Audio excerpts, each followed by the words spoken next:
there's certain pieces that you need to do within the level of startup, one of which we refer to as the true north.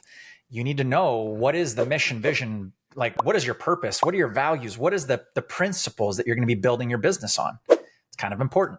You need to know who the heck your target clients are. When you think about your client avatar, one of my favorite sayings, aim small, miss small, right? What's the margin for error here? And if we can effectively speak to one person, we're doing it right.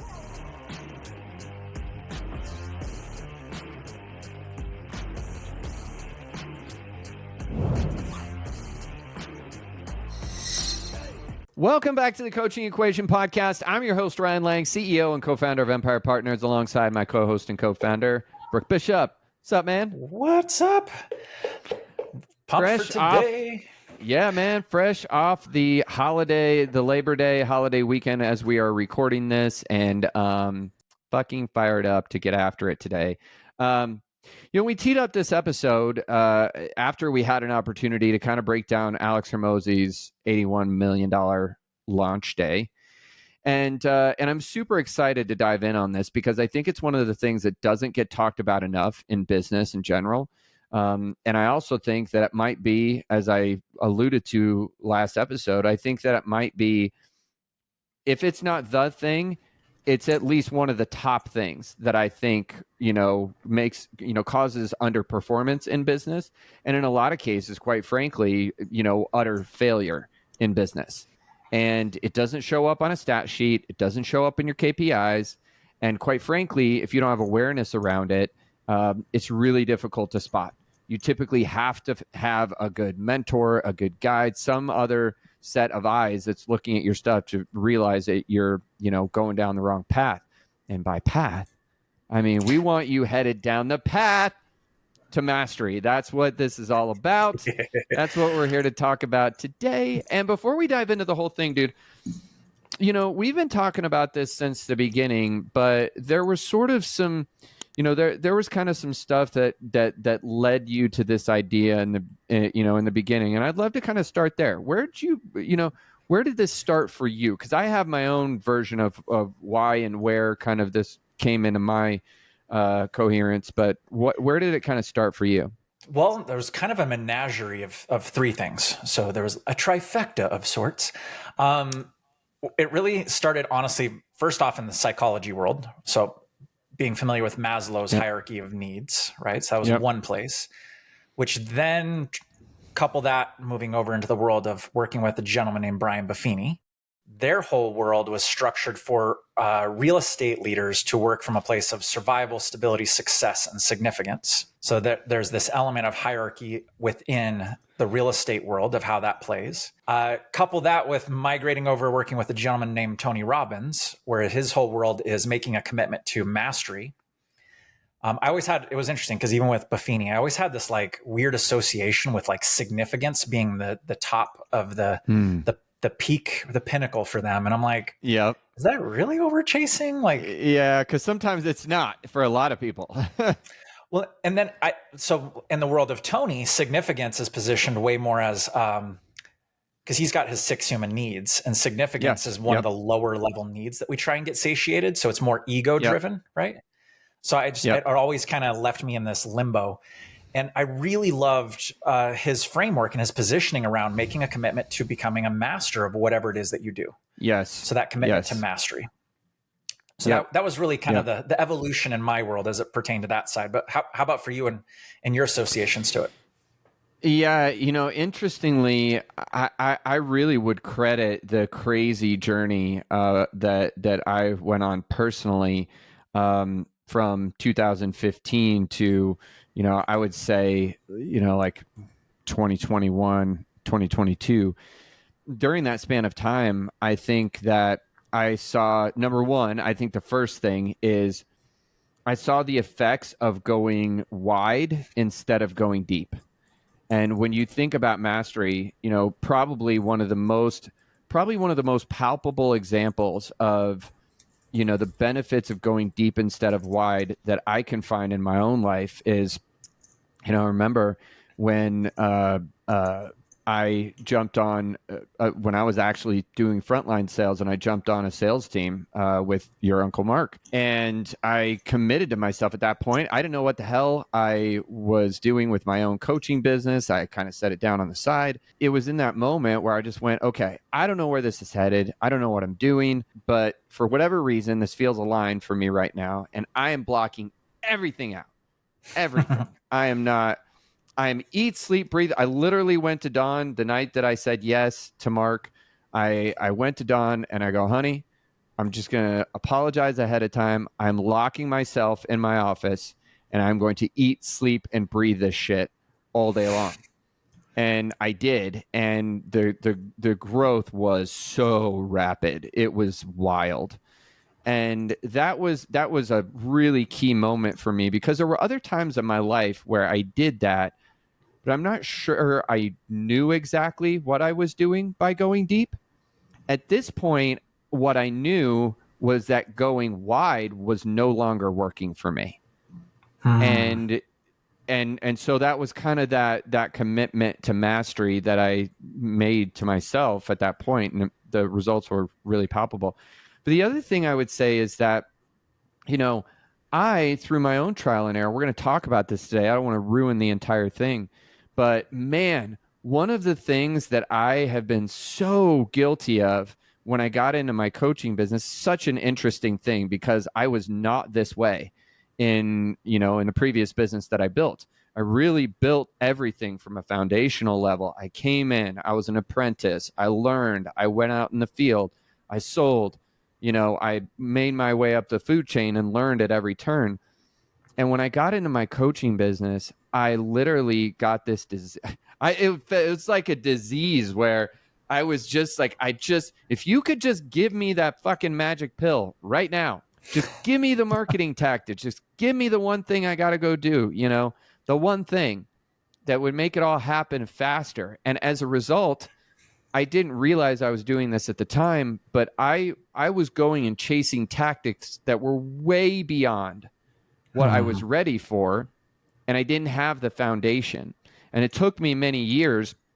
Honestly, I got a lot of this realization through working one-on-one in coaching with a bunch of coaches, individual coaches, and going, whoa, wait a minute. You can't be talking about going and doing this thing when, the foundational stuff that you got to have in place isn't even there. And it was kind of this major aha where I was able to look back at my own journey and go, whoa, this is why this was so jacked up, because I was just so out of sequence. So that was kind of my history with it. And it's one of the reasons that when you and I started talking about this, I was so in love with the idea, because I really think it's a huge component, if not the sticking point. Yeah. As you're sharing that, it triggered just a quote. Chad Cooper would be very proud right now. Shut up. Our amazing coach, Chad.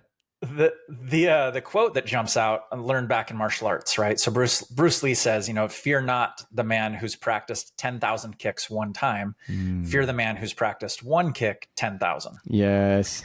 And in our space, as it relates, it's really tricky, because in the coaching space, so many people get into coaching because they want to help people. Yep. Or because they're sick of helping their friends and family, and they're like, I should get paid for this shit. And then they get into this zone, they get a coaching certification, and they're like, ooh, I need to go get marketing, and I need to figure out how to enroll people and my pricing. And they just start grabbing all these puzzle pieces. And then they're sitting there going, I've got a Franken business is this set up right? Is this wrong? Did I sign up for the right tools? And it's, if you were going to go set up McDonald's, that probably would be a terrible one. I think you have to come in with a couple $1,000,000. It's actually way more than that now. But they're going to give you every single piece of the puzzle, right? Your branding, your marketing, where you set up shop, how all the pieces. Coaching is one of those crazy businesses where there is no roadmap. Yeah, I don't know a roadmap out there that exists. But the other part is there's no governance. So you've got two open ends of like, how do you want your business to be? Beats me. Yep. What can I not do? Wide open. So it really becomes this nebulous zone of figuring it out. Now, that being said, there is a roadmap, but we'll get there. Yeah, there is a roadmap. There is a path. And here's the thing. What I want you to know is that by listening to this episode today, first of all, for those of you that like to take notes, this is your episode. You're going to want to bust out that notepad and definitely take some notes. If you're in your car or something like that, please don't try to do this shit on the road. All right. Or pull Listen over. to it Pull over. once. Pull over or, go pull over into McDonald's. Okay, maybe not McDonald's. But yeah, come back and listen to it again if you have to.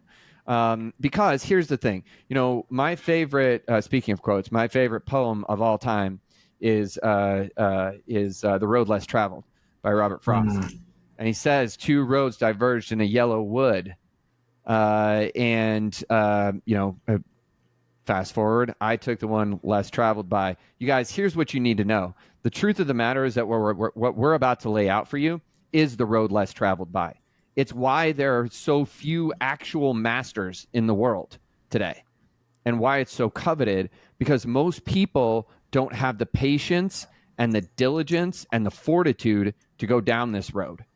But if you do, and discipline as well, if you do, Lord have mercy, you can have it any way that you want it. You will be able to do anything you want. The world is going to be your oyster. So with all that said, let's dive into this thing, man.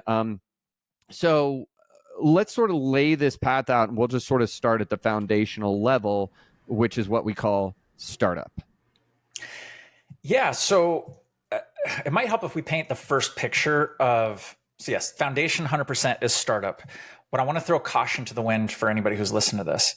If you can relate this to baking a cake, okay, the key distinction here is you might have all the right ingredients, you might have all the right tools, you might have all the things you need to make the world's best cake. But if you put the ingredients in at the wrong time, or if you do things in the wrong sequence, to just make this a colorful picture, if you switch the flour and the frosting in terms of when you're baking the cake, the outcome is going to be totally different. So, Ryan, you and I mean, how many people have we talked to where they're like, oh, if I just had my website up, then I'd be making tons and tons of money and I'd be the number one coach in the world because I just need that one thing. I need my website. At the end of the day, so we're here to tell you, that's not the one thing. And by the way, if you're ever catching yourself going, if I just had that one thing, that's your first red flag. Yes, 100%. The magic bullet, whatever it is. Yep. Just that one thing. If I just had that one funnel, so I never had to generate leads again. If I just had that one script to rule them all. Oh, we've been totally deep in Lord of the Rings, by the way, but that's another conversation. Nice. Love it. But as it relates to this whole thing, so if you can imagine visually, imagine a pyramid that has 4 levels. So again, Maslow's hierarchy, kind of think of a pyramid, 4 levels. That foundational, fundamental base level, you're going to want to put the word start up. Okay. You're in a startup.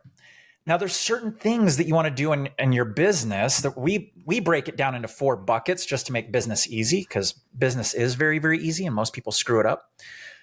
But within that, you have marketing, sales, fulfillment, or deliverables, however you want to look at that, and leadership. Now, this might sound crazy because you're like, leadership, I'm a party of one. It's just me. Yes, you are leading yourself. So you need to have really good disciplines and fundamentals that you have in startup. So think of that those core 4 areas. And by the way, these are the same 4 areas as you ascend through this whole pyramid. But you want to double click into any of those just to kick us in? Yeah, well, I would just simply say that, basically speaking, one of the biggest mistakes that I see people making is that they get so hyper focused on one area of their business and don't pay attention to the others. And that's it. Path to mastery is literally the antithesis of that. It's acknowledging, like, hey, I've got these 4 core areas, and my goal is to advance each area of my business up to a level of mastery ultimately, and recognize when one might be falling a little bit below the other, because that's the other piece of the puzzle. You might be in a situation as you're listening to this right now where you might be at like a success level in your sales, for example, but your marketing is at startup. So it can kind of vacillate up and down. And by the way, for those of you that are watching this on YouTube, I'm going to go ahead and actually throw up a graphic on the screen so that you can see this and not imagine it. I don't know why I didn't think about that before, but I'm doing this right now on the fly. Okay. We're getting all high tech. Check that out. So high tech. Yeah. All right. So high tech. as you're drawing the pyramid, level 1 is startup. Level 2, as you move up, is stability. Level 3, as you move up, is success. And then the highest level there is mastery. Now, for those of you that write really, really slow, I'm going to go over it one more time real fast. So we have at the base, startup, then we have stability, then we have success, and at the top of the food chain there, you've got mastery. Now, the key distinction, again, going back, anytime we get out of sequence, for those of you that have played the game Chutes and Ladders, if you're in the UK, by the way, I found out they call it snakes and ladder. No, snakes and I think it's snakes. It is snakes and something. It's snakes and ladders. It's I think it's snakes and ladders. Is that what it is? Yeah. I don't know why they call them snakes, but yeah. So chutes and ladders for those that use the proper English. Anytime you get out of sequence, like if you try to hopscotch over going, ooh, I just want to find the fast, to Ryan's point, the silver bullet. I just want the immediate fix, the one thing. Be prepared to fall back down to the foundation, back to startup, okay? So what does this look like in practical terms? So we'll give you guys kind of an example here. One of the biggest things that we see happening in this space, especially in the coaching zone, is technology.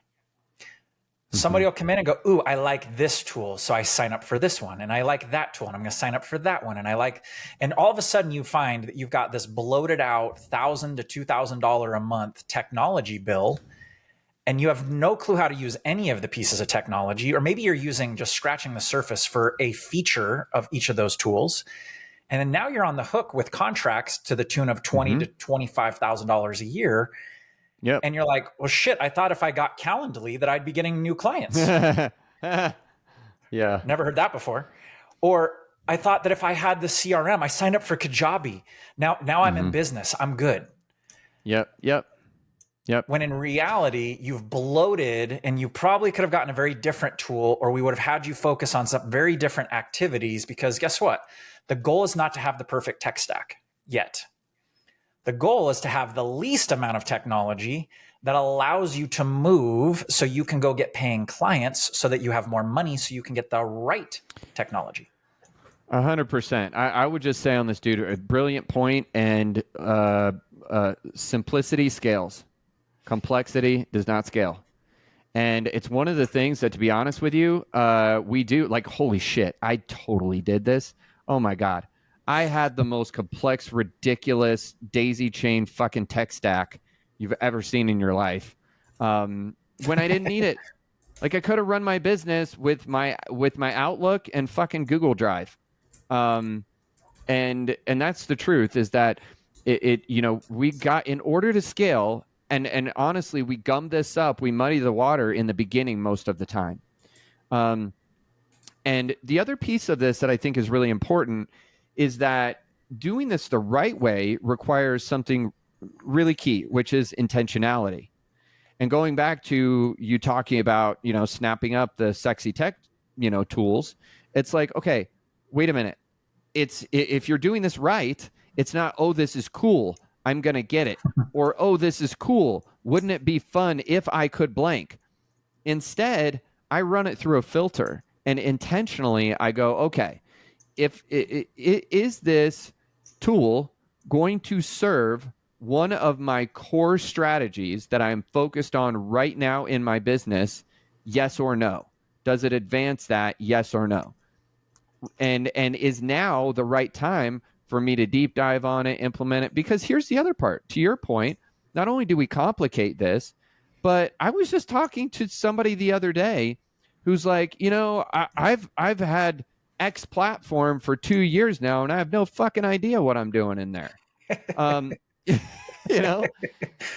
So it effectively, at the end of the day, like, go subscription model.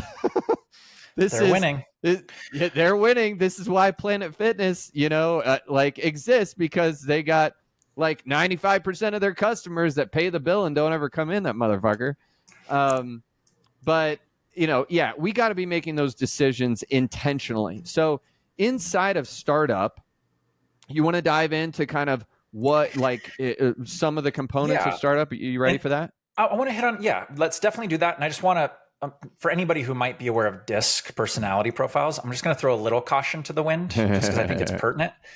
High Ds. So if you have a high D in your profile, by the way, can we put in the show notes our DISC assessment in case somebody wants to find out what their scores are? That'd be awesome. Absolutely. Yeah, we'll throw that in the show notes. Yeah, check the show notes if you're like, I don't know my scores, or what language are they speaking? So DISC personality assessments. If you're a high D in your profile, you're going to want to skip the entire path and go straight to the top. Okay. I can't identify with that. What the hell are you talking about? This is literally the equivalent of beam me up, Scotty. I don't want to hike the mountain. Just poof. I want to be on the top of Mount Everest. Yeah. So this might feel like fingernails on a chalkboard, but what we're going to ask you to do is go slower, not slow, but we want you to go a smidge slower so that you can go fast and build sustainability. Build a strong foundation so that you can have, what was the old parable, right? Don't build your house on sand. We want you to build it on rock. Okay, so there's certain pieces that you need to do within the level of startup. One of which we refer to as the true north. You need to know what is the mission, vision, like what is your purpose? What are your values? What is the principles that you're going to be building your business on? It's kind of important. You need to know who the heck your target clients are. This one, by the way, if we were going to put a star and a heart and a unicorn next to anything, holy hell, the amount of times we see people go, but I want to coach everybody. Mm-hmm. Mm-hmm. How many coaches do we have that will go, I can coach anybody, therefore I am not going to market to anyone. I'm going to market to the whole universe. If you can fog a mirror, you're my ideal client. Buckle Bad up, idea. Susie. And here's why it's a bad idea, because most people then immediately jump up to like success or mastery as it relates to their marketing. So if you have somebody out there telling you that you should start your business with paid ads as your foundation, like you need to do paid ads immediately, be prepared to melt money. Yep. If you don't know who your client avatar is, if you don't know what their problems are, if you don't know what your messaging is, if you don't have the solutions to what their world is, and you go immediately jumping into paid ads, this is the equivalent of switching the flour and the frosting. You will fuck up your cake real quick. 100%. Yeah, totally. And I think just, hammering that point home, ideally, obviously this is an analogy, but when you think about your client avatar, one of my favorite sayings, aim small, miss small, right? What's the margin for error here? And if we can effectively speak to one person, we're doing it right. And that's so contrary to what most of us, as people who help others want to do. We want to go help everybody, and my offer can help everybody, but I don't want to eliminate and blah, blah, blah, blah, blah. I'm inclusive. Yeah. Stop being inclusive. Be Doesn't exclusive. mean you can't work with anybody. So I just want to be really, right. as those words come out of my mouth, I'm like, PR. No, you can work with whoever you want, but you do want to make sure that how you position yourself and how your world is framed up speaks to a very specific person with a very specific problem. Yep. Right. So don't be a generalist as it relates to your solutions. Okay. So, and again, we could spend 5 hours on each one of these bullets here. If you're looking at the YouTube version, which we're not going to do. Yeah. We're not doing that. One thing I will share, if you at the foundational level, at your startup level, if you don't have a solid foundation of building referrals proactively, you're going to be building your house on a house of sand. Okay. Yep. So we'll just kind of float that one in there. And then the one other piece I will share, if you are winging it with your sales, here's why this big ass red flag. You cannot afford to wing it with sales when you're starting a business. Why? Nope. Because you don't get as many at bats, because you don't have an ongoing flow of predictable leads, because you don't know what you don't know yet. And if you think that you're going to go figure it out and you're going to test it out on that one lead that you might get this next 2 weeks, you have to hit home runs. You have to crush enrollments out of the gates. So I'm just going to float those two. So the first one, don't bloat your tech stack. Be really mindful with what technology you use. So that's the first one. The second is you need to make sure your marketing and your messaging is dialed in. And the third one is you better have a system for selling. Otherwise, you're going to burn out your leads real fast and you're going to be up shit creek without a paddle. Yep, totally agree. The one other thing that I would add into this, well, two little nuances. Number one, I will say get very clear. And when you're in startup mode, you need to get clear on your pricing. One of the things that we see all the time is people like waffling on their pricing, and for crying out loud, they just play let's make a deal over here. You know, you need to get clear on what your pricing is, and you need to hammer it home. Find the sweet spot, play with it a little bit if you need to, but be clear about that. That's one of the things that I would say, and I would bridge that with your offer in general. Okay, so when we say pricing at startup, you really need to be clear about your offer as well. Mm-hmm. And it doesn't have to be. Here's the big mistake: most people in startup mode get fooled into believing that they need a complex offer to win, because they see people that are playing at mastery level who have these incredibly complex offers, and they're like, oh, that's what I have to win.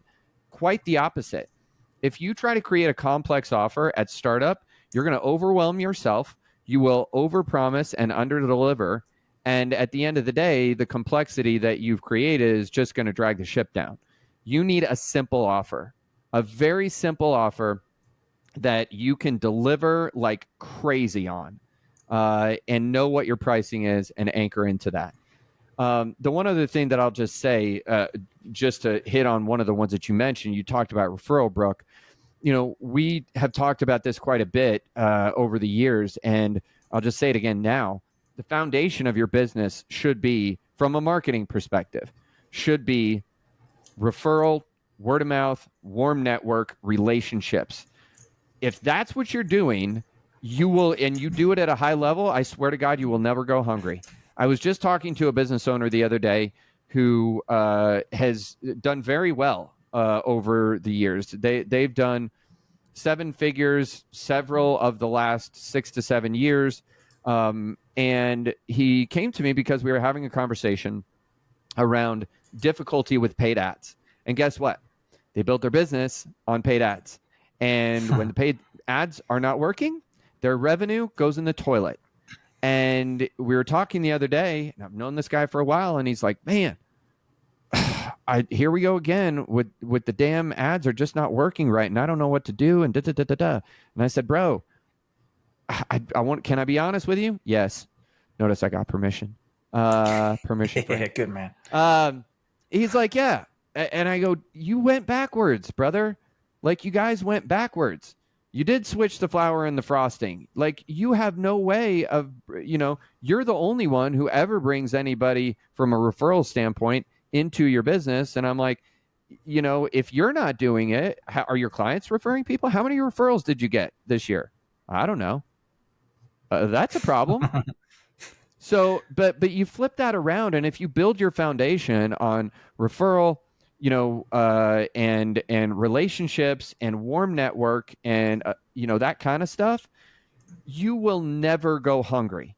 You may have moments where you'd like to have more leads, and guess what? You use that money to go feed your lead machine with paid ads and stuff like that, which we can talk about another day. But I just want to hammer that home because I think it's important.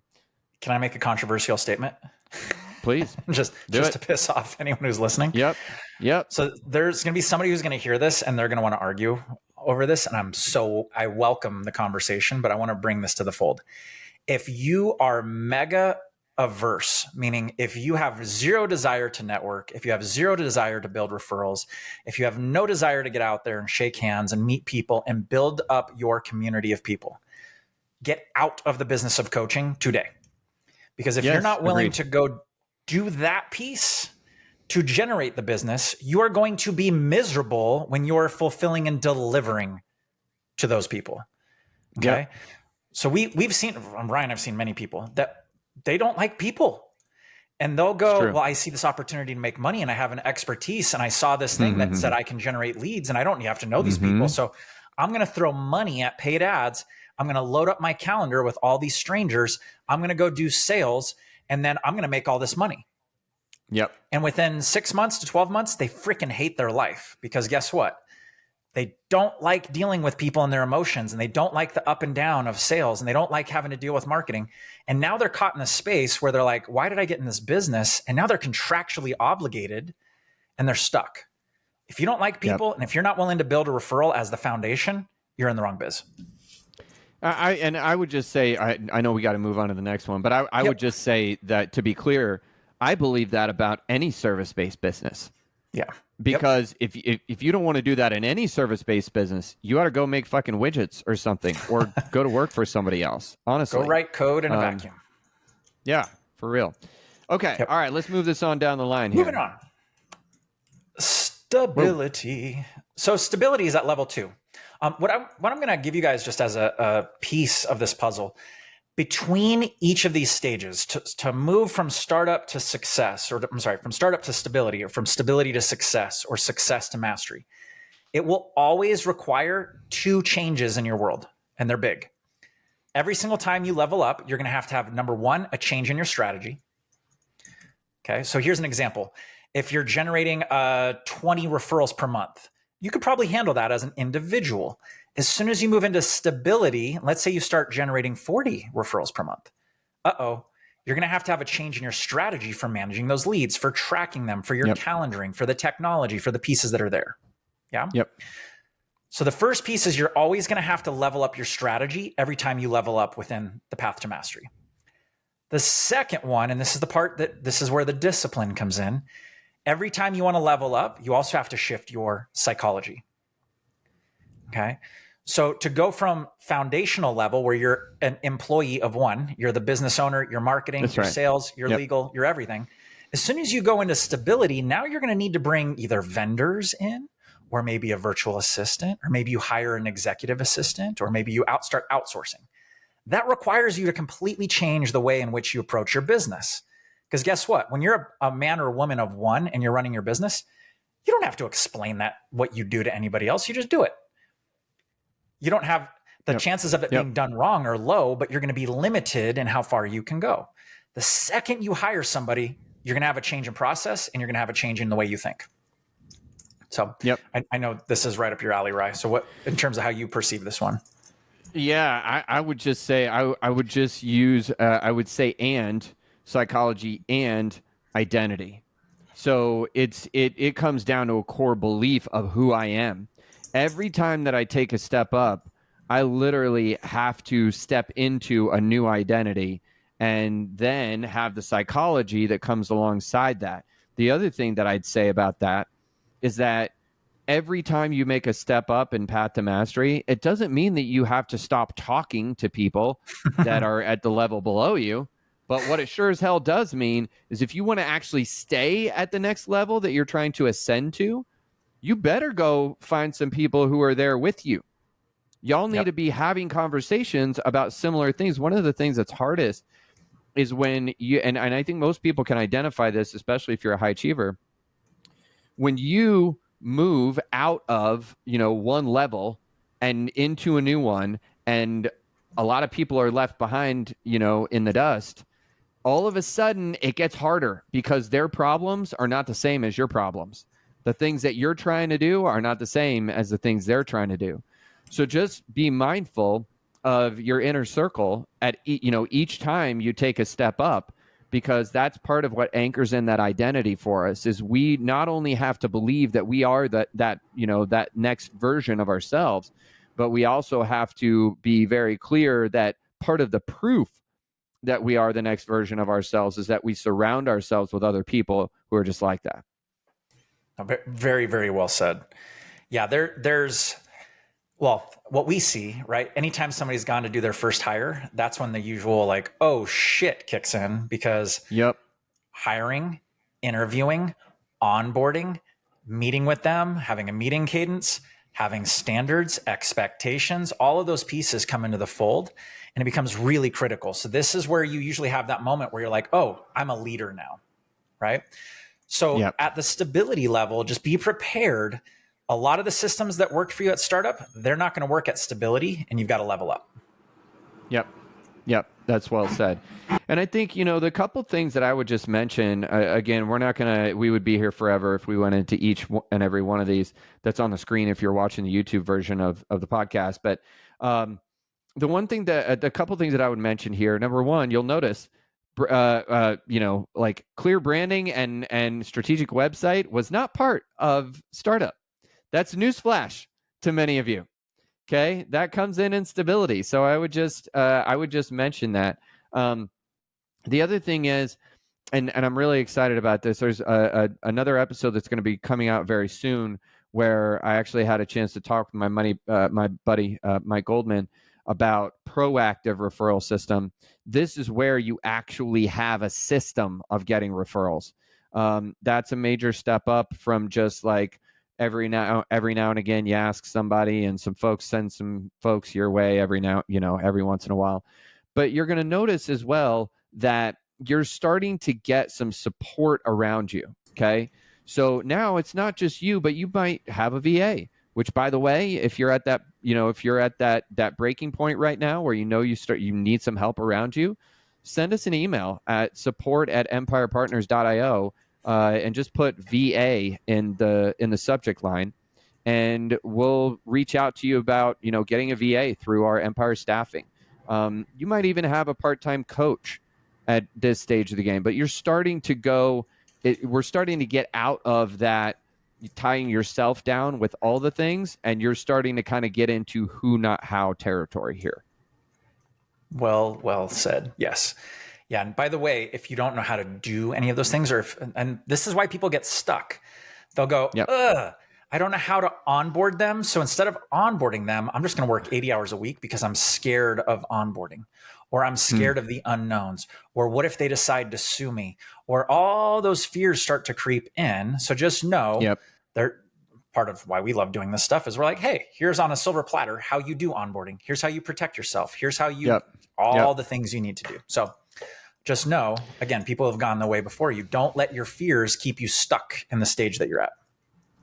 Yep. Yeah. 100%. 100%. All right. Shall we move it on down the road? Move up to the next level. Let's go to the level 3. So level 3 is success. And what I want to hit on one piece just because I think it's pertinent to this whole kit and caboodle. Anyone listening might recognize too, we haven't mentioned any revenues that dictate what stage or what level you're in. That's right. And this is important. So for those of you that were wise enough to pull over so that you're not trying to write notes in traffic, one of the key pieces on the path to mastery is you, as the individual who runs your business, you get to set that threshold for each of these stages. It's not us coming in and going, when you're generating this much revenue, you're at this level. It's not about that. You have your own internal compass as it relates to revenue. And you might be looking at it going, if I'm making 10 grand a month, that I feel like I'm in a healthy spot in startup. Now, here's the little indicator. What allows you to feel stable? That should give you your number 4 stability. What allows you to feel successful? You can tell who's kinesthetic, by the way. But to feel successful, that's how you're there. And then there should be a number that just blows your frickin' mind. That's mastery. Okay, so this is gonna be different for everybody else. Somebody mastery might be 20 grand a month. For somebody else, it might be 2 million a month. For somebody else, it might talk to Tony Robbins.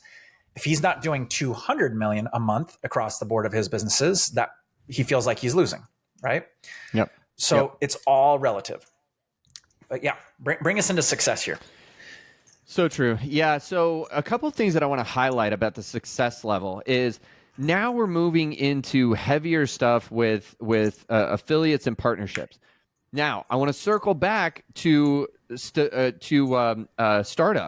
where I made the point about relationships. Right? Here's the thing: relationships come back in a big way. You're maintaining, but now you're taking your relationships to a whole new level, where you're saying, again, this goes back to the whole principle, and shout out to Dan Sullivan and Ben Hardy for their book Who Not How.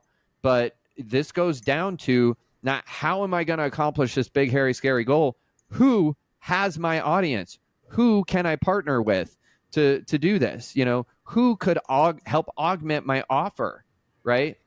So affiliates, JVs, partnerships come into play. And that's something we're super passionate about. One of the things, you guys, I think it was Peter Thiel, I think. Don't crucify me if I'm wrong on this, but I believe Peter Thiel said competition is for losers. And I fucking love that.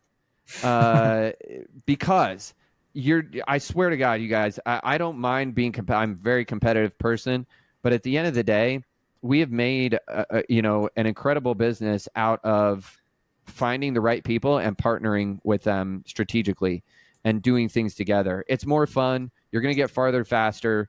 Trust us on this one. The couple other things that I would just mention on this front, you're going to notice that you're now starting to get way heavier, speaking of who, not how, on the people that you've got in your world. You've got teams of people that are helping you with your social content, and you've got your own podcast and a team of people that are helping you with that. You've got probably some salespeople at this point in addition to that. And also notice, I just want to make a point here.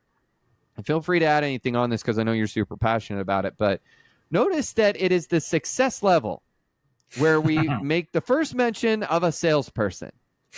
It's one of the first things that everybody's so excited to get off their plate.